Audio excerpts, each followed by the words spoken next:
राज्य का नाम दतिया था। एक ऐसा साम्राज्य जहां चंद्रमा की रोशनी भी शर्म से झुक जाती थी और सूरज भी महलों के दियों के आगे फीका पड़ता था। यह वही राज्य था जो अपनी समृद्धि, अपने वंश और अपनी विलासिता के लिए पूरे मध्य भारत में प्रसिद्ध था। लेकिन दतिया की असली पहचान थी उसकी रानी दुर्गेश्वरी, सौंदर्य का साक्षात प्रतिरूप, जिसकी आंखों में काजल नहीं कामना बसती थी। उसका रूप ऐसा था कि देवता भी झुके बिना आगे ना बढ़े। दतिया का राजा किशनदेव योद्धाओं में श्रेष्ठ था, पर रानियों के साथ उसके संबंध शुष्क और औपचारिक थे। रानियों के लिए वो एक राजकाज करने वाला पुरुष था, कोई प्रेमी नहीं। दिन भर न्याय और राजनीति में उलझा, रात को शराब में डूबा, जबकि दुर्गेश्वरी की आंखें कुछ और चाहती थीं। ऐसा नहीं था कि राजा ने उसे स्पर्श नहीं किया था, पर उसका स्पर्श ठंडा था, जैसे बर्फ की तरह धीरे से गले और फिर गायब हो जाए। पर अब समय बदल चुका था। दुर्गेश्वरी का हृदय अब सिर्फ अकेलापन नहीं झेलता था, वो उसके शरीर की अनदेखी भी नहीं सह पा रही थी। वो चाहती थी कोई ऐसा जो उसे सिर्फ देखे नहीं, बल्कि उसकी हर सांस को महसूस करे, और वो तलाश पूरी हुई जब महल में आया एक नया नर्तक जितेश। उसका शरीर पत्थर सा कठोर, पर आंखें कविता जैसी गहराई लिए हुए। रानी की आंखों से जब पहली बार वह टकराया, तो दोनों की नजरें जैसे किसी पुराने जन्म का वादा निभा रही थीं। उस दिन महल के उत्सव में जितेश ने पहली बार नृत्य किया। उसकी कमर की लचक, भुजाओं की ताकत और आंखों का तीखा खेल। रानी की सांसें रुक सी गईं। राजा ने तो बस एक सामान्य कलाकार देखा, पर दुर्गेश्वरी ने एक अद्वितीय प्रेमी। उसके भीतर एक आग जल उठी, और वह आग बुझाने वाला अब सामने था। उसी रात जब पूरा महल शराब और संगीत में डूबा था, दुर्गेश्वरी अपने कक्ष में अकेली नहीं थी। उसने अपनी सबसे विश्वासपात्र दासी रश्मि को आदेश दिया, पीछे का द्वार खोल दो और उस नर्तक को मेरे पास भेजो। रश्मि ने पहले तो कांपते हुए देखा। रानी मां, यह महल है, कोई वैश्यालय नहीं। दुर्गेश्वरी ने उसकी आंखों में देखा। राजा को भी कोई फर्क नहीं पड़ता कि मेरी रातें ठंडी हैं, अब फर्क मुझे भी नहीं पड़ता कि इस कक्ष में कौन आता है। रश्मि ने कोई उत्तर नहीं दिया। कुछ देर बाद गुप्त द्वार से एक साया भीतर आया। वहीं नर्तक जितेश अब रेशमी कालीन पर बिना आवाज के चलता हुआ रानी के सामने खड़ा था। मुझे बुलाया। उसकी आवाज धीमी थी, पर हर शब्द में कंपन था। तू जानता है कि मैंने क्यों बुलाया? हां, पर मैं डरता हूं, यह महल मुझे निगल सकता है। रानी उसके पास आई, धीरे से उसकी उंगलियों को पकड़ा और बोली, तू अगर मुझे छू ले तो मैं भी तुझे निगल लूंगी। उसके बाद कोई शब्द नहीं बोले गए, बस देहों की भाषा थी जो वक्त और जगह से परे थी। दुर्गेश्वरी ने जितेश की अंगुलियों को अपने होठों तक लाया, उसकी हथेलियों को चूमा और धीरे धीरे उसकी चोली की डोरियां खोल दी, जैसे हर गांठ के खुलने से एक इच्छा आजाद हो रही हो। जितेश ने उसे नजरों से छूना शुरू किया, पहले उसकी आंखें, फिर उसकी गर्दन, और फिर वो जगहें जिन्हें वर्षों से किसी ने देखा ही नहीं था। महसूस करना तो दूर, उसने उसे पलंग तक ले गया, रेशमी चादरों पर लिटाया और उसकी सांसों को गिनते गिनते उसे खुद में लपेट लिया। रात बहुत लंबी थी, पर किसी ने समय नहीं देखा। हर अंग की थकान, हर नस की तड़प अब धीरे धीरे शांत हो रही थी। सुबह हुई तो दुर्गेश्वरी की आंखें नम थीं, पर वो आंसू कमजोरी के नहीं थे, वो सुख के बाद आने वाली नमी थी। लेकिन प्रेम जितना छुपा होता है, साजिश उतनी ही तेज होती है। महल की दासी प्रेमा, जो बाहर से मासूम लगती थी, असल में राजा किशनदेव की रखैल थी। राजा को जब पता चला कि रानी हर रात अकेली नहीं रहती, उसने प्रेमा को कहा, जो उस कक्ष में चल रहा है उसे देखो और मुझे बताओ। प्रेमा ने हंसते हुए कहा, रानी क्या इतना नीचे गिर सकती है? राजा ने कहा, जिस औरत की आंखों में चुप्पी नहीं, उसमें वफा नहीं। प्रेमा ने उसी रात रानी के कक्ष के पास छिपकर सब देखा और अगली सुबह राजा को बताया। आपकी रानी सिर्फ आपके राज्य की नहीं रही। राजा किशनदेव का चेहरा सफेद पड़ गया। वह गुस्से से कांप रहा था, लेकिन वह युद्ध का आदमी था, बिना योजना के हमला नहीं करता। उसे मत छेड़ो, बस देखते रहो जब तक मैं उसे तोड़ ना दूं, उसने कहा। उधर दुर्गेश्वरी को भनक तक नहीं थी कि वो जो रात में जी रही है वह अब धीरे धीरे एक झर में बदल रही है। अगली रात जब जितेश फिर आया तो रानी ने कहा, तू बस मेरा है, अब इस महल से दूर ले चल मुझे। जितेश चौंका। रानी, आप इस सोने के पिंजरे को छोड़ सकती हैं, सोना हो या शीशा, पिंजरा पिंजरा होता है, मुझे उड़ना है। वो दोनों रात भर भागने की योजना बनाते रहे, पर यह योजना अब सिर्फ दो लोगों तक सीमित नहीं थी। दीवारों के पीछे एक तीसरा कान भी जाग रहा था। प्रेमा अब साजिश तैयार हो चुकी थी और राजा ने आदेश दे दिया, अभी मत मारो, उन्हें भागने दो, फिर जो होगा वह इस राज्य की सबसे बड़ी कथा बनेगी। कमरों की दीवारें जानती थीं कि अब यहां प्रेम नहीं, षड्यंत्र गूंजता है। रानी दुर्गेश्वरी का कक्ष अब केवल सुख का केंद्र नहीं था, अब वहां से सत्ता का नया सूत्रपात हो रहा था। हर रेशमी चादर के नीचे कोई रहस्य छिपा था और हर सांस अब सिर्फ प्रेम की नहीं, डर की भी थी। जितेश और रानी ने तय कर लिया था, 7 रातों बाद वे भाग निकलेंगे। रानी ने गुप्त तहखाने से राजकोष के कुछ बहुमूल्य रत्न मोहरे और जरूरी दस्तावेज निकलवा कर रख लिए थे, पर उन्हें यह नहीं पता था कि जो साजिश वह बुन रहे थे उससे कहीं बड़ा जाल पहले से तैयार हो चुका है।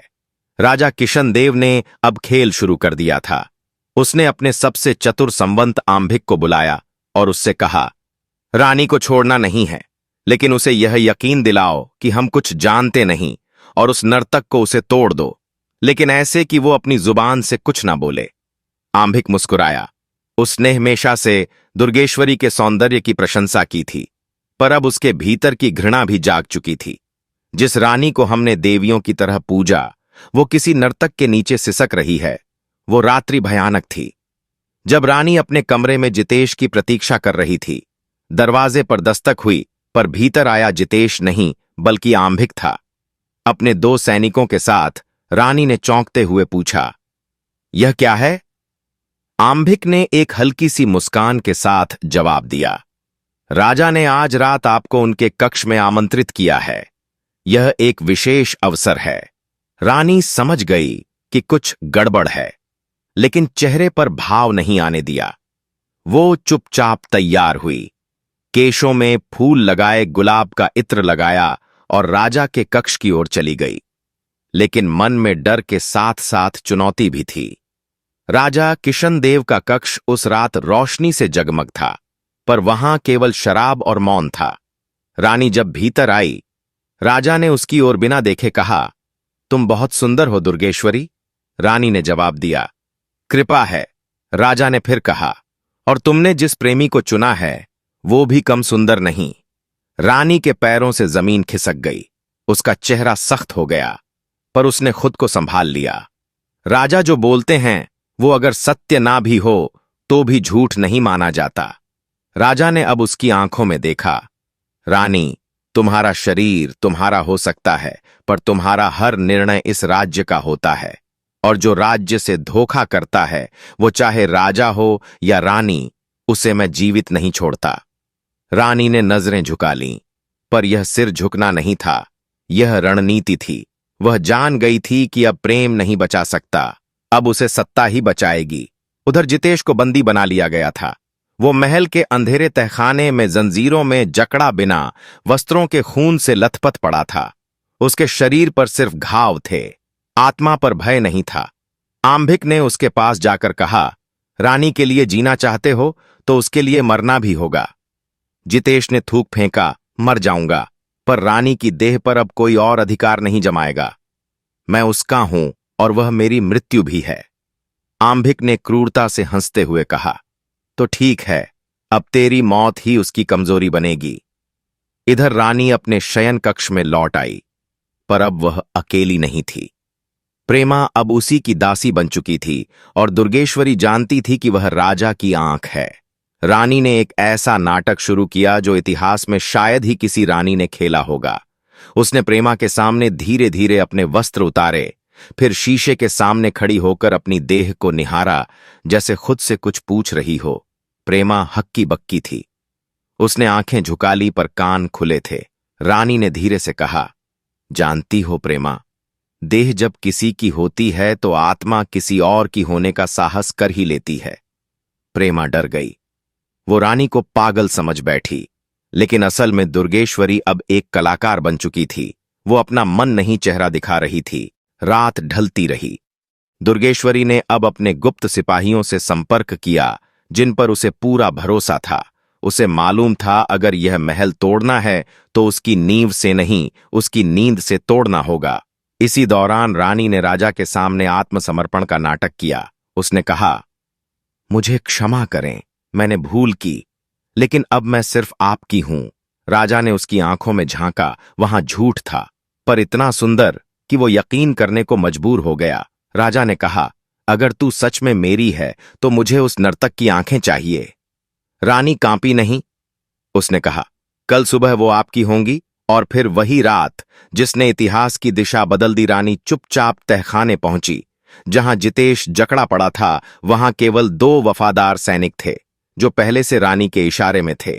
रानी ने उन दोनों को बाहर भेजा और फिर जितेश के पास बैठ गई। उसके घावों को चूमा, उसकी जंजीरों को खोला और धीरे से कहा, अब हम इस महल से नहीं भागेंगे, हम इस महल को ही अपना बनाएंगे। जितेश ने कांपते हुए कहा, मैं अब भी खड़ा हूं तेरे लिए। रानी ने उसे कसकर जकड़ लिया। अब मैं किसी की रानी नहीं, मैं तूफान बन चुकी हूं। राजमहल का हर कोना अब युद्ध भूमि बन चुका था, लेकिन यह युद्ध तलवारों से नहीं, दृष्टियों, दासियों और देह की चालों से लड़ा जा रहा था। राजा और रानी अब खुलकर आमने सामने नहीं आए थे, लेकिन दोनों ने अपने अपने मोहरे आगे कर दिए थे, और इन मोहरों में सबसे बड़ी भूमिका निभा रही थी दासियां, जिन्हें कभी बस हुक्म मानने वाली समझा जाता था, अब इस सत्ता के खेल की सबसे खतरनाक गुप्तचर बन चुकी थी। रानी दुर्गेश्वरी ने अपनी विशेष 4 दासियों को चुना था। वृथा, चंद्रा, रश्मि और संगीता, जिसकी मुस्कान में जहर था। चंद्रा, जो सुनती ज्यादा थी, बोलती कम रश्मि, जिसे पुरुषों की दुर्बलता समझ में आ गई थी, और मीरा रश्मि अब रानी की आंख नहीं, राजा की प्यास बन चुकी थी। रश्मि की चाल अब धीरे धीरे बदल रही थी। उसकी कमर की लचक अब मासूमियत से आगे निकल गई थी। बालों में बंधा गजरा अब सिर पर नहीं, गर्दन पर फिसल जाता, और उसकी आंखें अब रानी से नजरें चुराने लगी थीं। रानी यह सब देख रही थी। एक रात जब रश्मि ने रानी के वस्त्रों की गांठ खोलते हुए उसकी पीठ पर हल्का स्पर्श किया, तो रानी ने पलटकर उसकी आंखों में देखा। रश्मि कांप ही नहीं, बल्कि एक धीमी मुस्कान के साथ कहा, रानी मां, आज आप थकी लग रही हैं क्या? राजा ने कुछ कहा। रानी ने उस क्षण रश्मि की गर्दन की नसें देखीं, जो एक ही खींच में टूट सकती थी, पर उसने गुस्सा नहीं दिखाया। बस धीमे से कहा, रश्मि, जब कोई दासी रानी से उसकी थकान पूछे तो समझ लेना चाहिए कि वो अब दासी नहीं रही। रश्मि ने सिर झुका लिया, लेकिन भीतर से वो अब हार मानने वाली नहीं थी।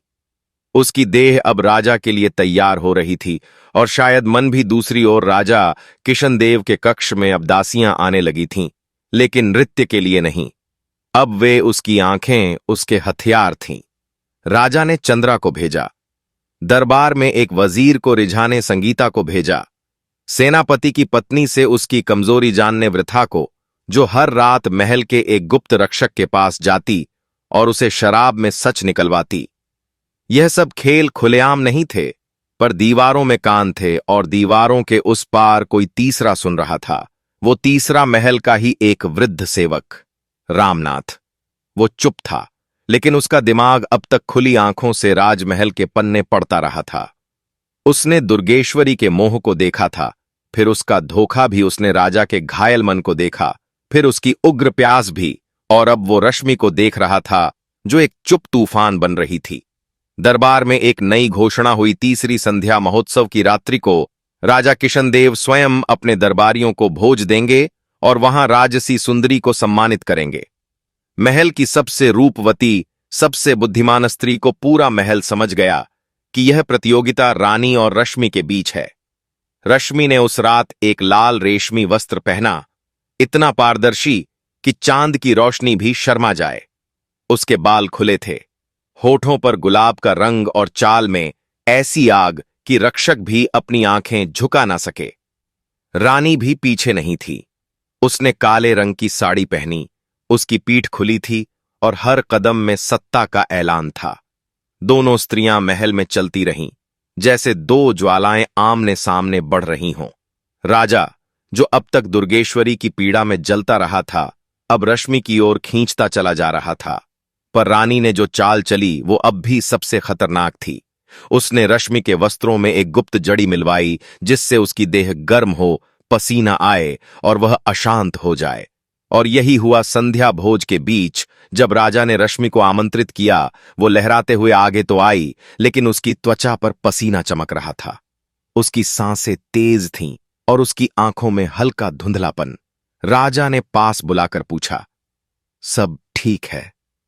रश्मि ने धीमे से कहा, हां, पर कुछ अजीब सा महसूस हो रहा है।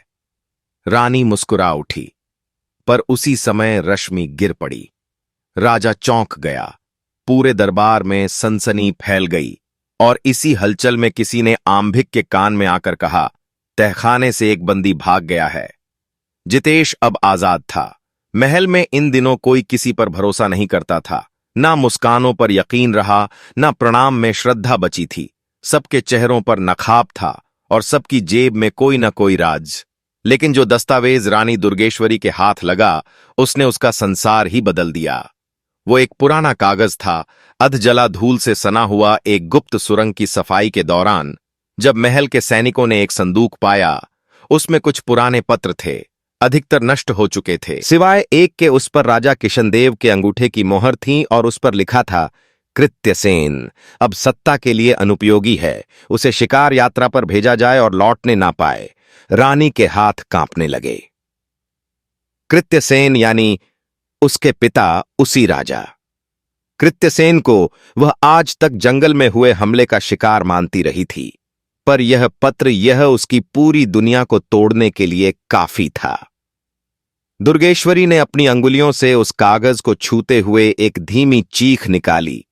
जिसने मेरी मांग में सिंदूर भरा, उसी ने मेरे पिता की राख उड़ाई। अब यह बदला नहीं, आग थी। उधर राजा किशनदेव को दरबार में रश्मि के बेहोश होने के पीछे की साजिश का सुराग मिला। उसकी गुप्तचर सेवक की सबसे काली परछाई काली अब सामने आई। राम, जिसकी आंखें जैसे काजल से नहीं, रात से बनी थीं, जिसकी मौजूदगी महसूस होती थी पर दिखाई नहीं देती। राम ने कहा, राजन, रानी ने रश्मि को हाटली जड़ी पिलवाई थी, जिससे रक्त गर्म हो जाए, नाड़ी तेज चले और शरीर थक जाए। वो झड़ी केवल राज वैद्य की पत्नी की संदूक से मिलती है और वहां रानी स्वयं गई थी। राजा ने अपने सिंहासन को इतनी कसकर पकड़ा कि उसका हाथ लाल हो गया। तो अब तुम भी धोखा दुर्गेश्वरी पर सवाल।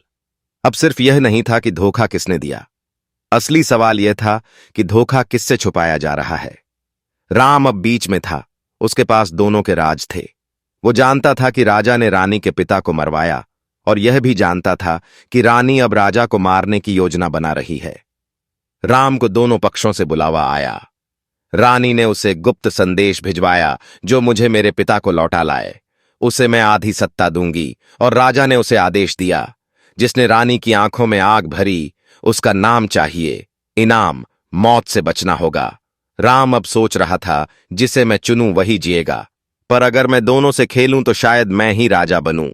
महल के भीतर अब इशारे युद्ध बनते जा रहे थे।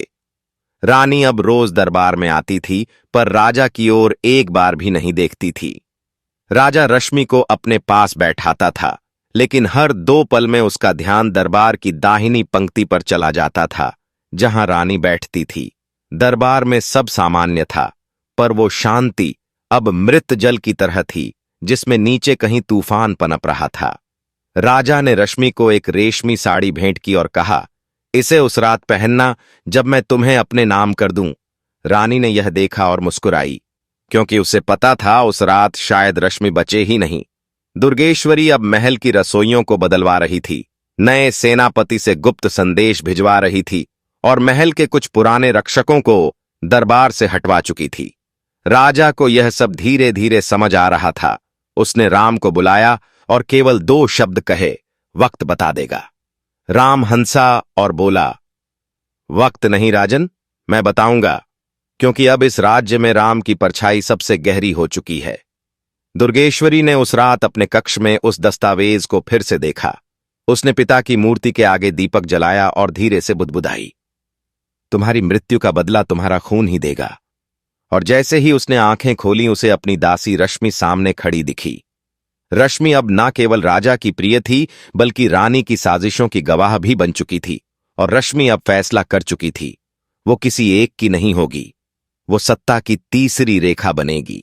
महल के बाहर रणभूमि तैयार हो रही थी। शत्रु सीमाओं पर खड़े थे, तलवारें मयान से बाहर आ चुकी थीं। लेकिन असली जंग महल के भीतर छेड़ी जा चुकी थी, और वह जंग खून से नहीं, जिस्म से लड़ी जा रही थी। रानी दुर्गेश्वरी ने इस बार कोई रसायन नहीं, कोई योजना नहीं, सिर्फ एक देह को चुना। राजा का सबसे विश्वसनीय सेना नायक वृषकेतु, वो जिस योद्धा की तलवार से दर्जनों दुश्मनों के सिर कट चुके थे, अब वह रानी की नजरों से घायल हो चुका था। वृषकेतु को पहली बार तब कुछ महसूस हुआ जब रानी ने युद्ध की रणनीति पूछने के बहाने उसे अकेले अपने कक्ष में बुलाया। गोल धूप से दमकता चेहरा, खुले बाल और पीठ पर गिरती हल्की रेशमी चादर। रानी दुर्गेश्वरी आज योद्धाओं से नहीं, एक योद्धा पर ही वार कर रही थी। राजा ने क्या बताया? युद्ध के बारे में कुछ विशेष नहीं रानी। और अगर मैं पूछूं, वो रात्रि किसके साथ बिता रहे हैं? वृषकेतु। थोड़ी देर चुप रहा। रानी उसकी आंखों में झांक रही थी और धीरे से पास आ गई। तुम्हें पता है वृषकेतु, युद्ध तलवार से नहीं, वफादारी से जीते जाते हैं, और आजकल वफादारी भी चादर के नीचे बिकती है। वृषकेतु की सांसें अनियंत्रित होने लगी, और उस रात दुर्गेश्वरी ने पहली बार किसी को सिर्फ अपने शरीर तक नहीं पहुंचने दिया, बल्कि अपने मन तक भी। अब वृषकेतु केवल राजा का सैनिक नहीं था, वो रानी का गुप्त अस्त्र बन चुका था। दूसरी ओर राजा को कुछ महीनों से रानी की चालों पर संदेह था। उसने उसकी चाल में बदली लय देखी थी, उसके चेहरे पर आती अनजानी चमक, और सबसे ज्यादा उसकी देह की गर्मी, जो अब रानी से कम नहीं हो रही थी। एक रात जब रानी को उल्टी हुई और वैद्य ने संकेत दिए कि रानी गर्भवती हो सकती है, राजा का गुस्सा अपने चरम पर था, लेकिन वो चुप रहा।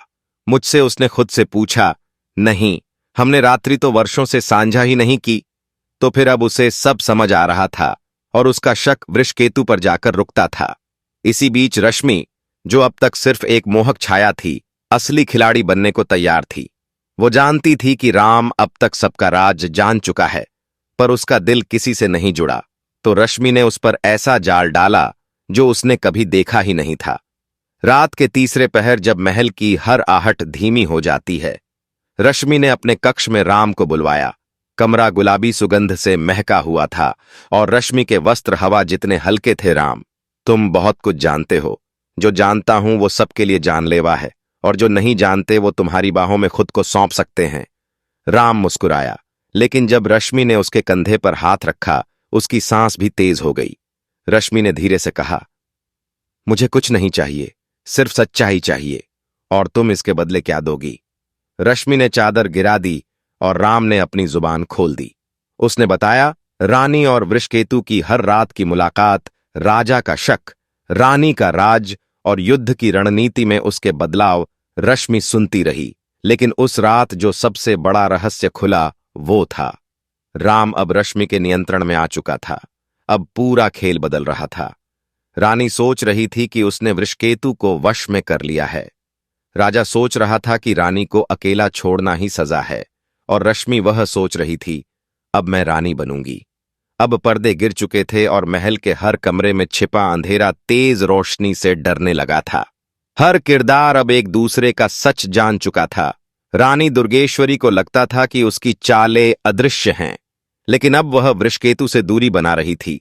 वह जान चुकी थी कि रश्मि की मौजूदगी उसकी योजनाओं में रुकावट बन रही है, पर वह नहीं जानती थी कि रश्मि अकेली नहीं। अब राम उसके पीछे था, वो गुप्तचर जो हर दरवाजे की आहट से पहले भीतर पहुंच चुका था। इसी बीच एक और राज सामने आया। रानी दुर्गेश्वरी इस राज्य की रानी नहीं थी, वह दुश्मन राज्य की वंशज थी। विवाह के नाम पर जब उसे यहां लाया गया, तब वह सिर्फ सोबरा की थी, पर वह राजकुमारी नहीं थी, एक गुप्त योजना की बीज थी। उसका असली नाम था चंद्रवती। और उसका पालन पोषण ही इसीलिए हुआ था कि वह इस दुश्मन राज्य में एक दिन गद्दी के करीब पहुंच सके। इस रहस्य का पर्दाफाश तब हुआ जब एक पुराना दस्तावेज राम के हाथ लगा, जिस पर उस राज्य की मोहर थी और उसमें लिखा था, चंद्रवती को विवाह पूर्व दी गई अंतिम आज्ञा राजा को मोहित करना, उत्तराधिकार को नियंत्रित करना और युद्ध से पूर्व उसका सर्वनाश सुनिश्चित करना। अब तक जिसे सब रानी मान रहे थे वो एक घातक योजनाकार निकली। राजा को जैसे ही इस बात की भनक लगी, उसके भीतर का पशु जाग गया। वो रानी से नहीं खुद से खफा हो गया और उसकी भूख अब नियंत्रण से बाहर होने लगी। इस भूख का निशाना बनी रश्मि, वो लियारवो रश्मि, जो कभी उसकी बेटी की तरह थी, जिसे उसने दासी से महल में उठाया, बड़ा किया और अब उसकी जवान होती काया उसे पागल कर रही थी। रानी की चालें जानने के बाद राजा ने रश्मि को अपने शयन कक्ष में बुलाना शुरू कर दिया। रश्मि चुप थी, पर उसकी आंखें बहुत कुछ कह रही थीं। राजा ने पहली बार रश्मि को वैसे छुआ जैसे कोई भूखा आदमी रोटी को देखता है। रश्मि सिहर गई, लेकिन उसने कोई प्रतिकार नहीं किया, क्योंकि उसकी चुप्पी में एक योजना पल रही थी। रश्मि ने राजा के लिए एक पेय बनवाया। नीलकमल की जड़ मिलाकर, राजा आज आपके लिए विशेष पेय है, थकान मिटा देगा। राजा ने पी लिया। आंखों में वासना थी, हाथ रश्मि की कमर पर थे, पर कुछ ही पलों में उसकी सांसें लड़खड़ाने लगीं। फिर उसकी आंखें, तुमने यह क्या किया? वही जो एक पिता को बेटी के साथ नहीं करना चाहिए था। राजा के शरीर से प्राण जैसे धीरे धीरे निकलने लगे और रश्मि बस देखती रही। आंखों में कोई आंसू नहीं, बस एक अजीब सा संतोष। उधर वृषकेतु ने जब सुना कि राजा की हालत बिगड़ गई है, वो भागा भागा पहुंचा, पर रानी वहां पहले से मौजूद थी। क्या तुमने किया? यह तुमने क्या किया वृषकेतु? क्या तुम अपने राजा को बचा सकते थे जब तुम मेरी चादरों में खोए थे? अब महल में अफरा तफरी मच चुकी थी। कोई राजा के लिए वैद्य को बुला रहा था, कोई रानी को दोष दे रहा था और कुछ लोग धीरे धीरे रश्मि को देख रहे थे। उसकी शांत आंखों में अब रानी जैसी दृढ़ता थी और राम वो छत के एक कोने से सब देख रहा था। उसकी आंखें अब किसी एक को नहीं खोज रही थीं, क्योंकि अब हर किसी का राज उसी के पास था। रानी ने उसे बुलवाया, राम, अब वक्त आ गया है कि तुम एक और खड़े हो जाओ। मैं कहां खड़ा हूं रानी? यह तो आप सबकी चालों ने तय किया है, अब मैं बस अंतिम चाल चलूंगा। क्या मतलब? मतलब यह कि अब मैं तय करूंगा कि यह राज्य अगला राजा किसे मानेगा। एक गुप्तचर की यह सबसे बड़ी ताकत होती है कि वह शह भी दे सकता है, और मात भी रश्मि अब अकेली नहीं थी। उसके पीछे रसोइयां, महल की कुछ दासियां और राम का धीरे धीरे बनता नेटवर्क था। रानी को अंदेशा हो गया कि रश्मि अब सिर्फ सुंदरी नहीं, एक दावेदार बन चुकी है। अब महल दो भागों में बंटने लगा था। एक ओर रानी और वृषकेतु की साझेदारी, दूसरी ओर रश्मि और राम का उभरता संगठन। लेकिन दर्पण टूट चुके थे। अब किसी के चेहरे पर सच की परछाई नहीं थी। हर कोई खून, वासना और सत्ता के लिए मरने मारने को तैयार था। राजा अब इस दुनिया में नहीं था, लेकिन उसका साया महल की हर दीवार पर फैला हुआ था। उसकी मृत्यु ने सत्ता की खाली कुर्सी को ऐसा लालच बना दिया था कि अब सबकी आंखों में सिर्फ वही दिखती थी, सिंहासन। रानी दुर्गेश्वरी का चेहरा अब पहले जैसा नहीं रहा। अब वह रानी नहीं, एक योद्धा बन चुकी थी, जिसने प्यार, दर्द और विश्वास को अपने झर में बदल लिया था। और दूसरी ओर रश्मि, शांत मासूम दिखने वाली रश्मि, अब रानियों की तरह बोलती थी और उसकी चालें रानी से भी ज्यादा घातक थी। लेकिन इस खेल में सबसे बड़ा खिलाड़ी था राम, वो गुप्तचर जो सबका राज जानता था और सबकी कमजोरी भी। महल अब दो तरफ बंट चुका था। रानी और वृषकेतु अपने पक्ष में सेनाओं को खींच रहे थे, वहीं रश्मि ने भी अपनी चुपचाप बढ़ती ताकत से रसोई घर से लेकर सुरक्षा चौकियों तक अपनी पैड़ बना ली थी। पर अब लड़ाई तलवारों से नहीं, वासना और दिमाग से लड़ी जानी थी। रानी जानती थी कि वृषकेतु को वह बस एक हथियार की तरह इस्तेमाल कर रही है, लेकिन उसे यह भी एहसास हो गया था कि वृषकेतु का दिल अब रश्मि की ओर खींचने लगा है। तू भी। रानी ने वृषकेतु की आंखों में देखा। मैं तुम्हारा था रानी, लेकिन मेरा कुछ और है, उसकी आंखों में आग है और उस आग में मैं जलना चाहता हूं। रानी ने उसकी ओर देखा, फिर मुस्कुराई। अच्छा है, जब वफा से भरोसा उठ जाए तो खून करना आसान हो जाता है। वो रात जब महल में तख्ता पलट की योजना बन रही थी, वासना की सबसे खतरनाक रात थी। रानी ने खुद को सजाया जैसे वह किसी आखिरी युद्ध के लिए जा रही हो। उसने वृषकेतु को अपने शयन कक्ष में बुलाया। आखिरी बार शराब में उसने वही नीलकमल मिलाया जो रश्मि ने राजा को दिया था, पर वृषकेतु को वो नहीं मारा। बस उसका जहर उसे बेहोश कर गया। रानी ने उसके गले पर छुरी रखी। तू रश्मि को चाहता है, जा अब रश्मि तुझे देखेगी, एक अधमरे जानवर की तरह। लेकिन जैसे ही रानी बाहर निकली, उसे सामने से रश्मि मिल गई। तुम तो कहती थी रानियों को वासना से दूर रहना चाहिए, रश्मि ने कहा। लेकिन तुमने तो अपने ही प्रेमी को मार डाला। वासना ही सबसे सच्ची ताकत है, रश्मि। लेकिन अब मैं तुझे मिटाने आई हूं, और मैं तुझे इतिहास से मिटाने आई हूं, रश्मि ने धीरे से कहा। और तभी राम सामने आया। अब अंत का समय है। दोनों रानियां एक दूसरे को खत्म करना चाहती हैं, पर मैं तय करूंगा कि कौन इस राज्य की अगली रानी बनेगी। राम ने अपनी मुट्ठी से वह दस्तावेज निकाले जिनमें रानी के असली नाम, दुश्मन राज्य की पहचान और राजा की हत्या की सारी योजना लिखी थी। यह सब राज्यसभा में सबके सामने पढ़ा जाएगा और फिर तय होगा कौन असली है और कौन गद्दार।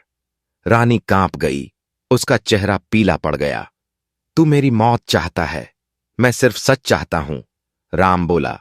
रश्मि मुस्कुराई, क्योंकि उसे पता था राम उसके साथ है। क्यों? रानी चीखी। क्योंकि मैं उस दिन से तुम्हारा नहीं रहा जिस दिन तुमने मुझे बस एक मोहरा समझा, राम बोला। लेकिन रश्मि, उसने मुझे इंसान समझा। रानी ने अपनी तलवार निकाली, रश्मि ने भी। पर इससे पहले कि कोई वार होता, राम ने बीच में खड़े होकर अपनी तलवार नीचे फेंकी। बस अब इस महल को और खून नहीं चाहिए, अब फैसला शब्दों से होगा। अगले दिन राजसभा लगी। रानी, रश्मि, घायल वृषकेतु सभी उपस्थित थे। राम ने वह दस्तावेज सबके सामने रखे। रानी की असली पहचान उजागर हुई। सभा में सन्नाटा था। फिर एक एक कर सेनापति, मंत्रीगण रश्मि की ओर झुकने लगे। तुमने राजा के प्राण लिए, एक मंत्री बोला। लेकिन वो एक बेटी की अंतिम हद थी, और अब हम तुम्हें इस राज्य की महारानी घोषित करते हैं, रश्मि ने सिंहासन पर बैठते हुए कहा। अब यह राज्य वासना से नहीं, न्याय से चलेगा।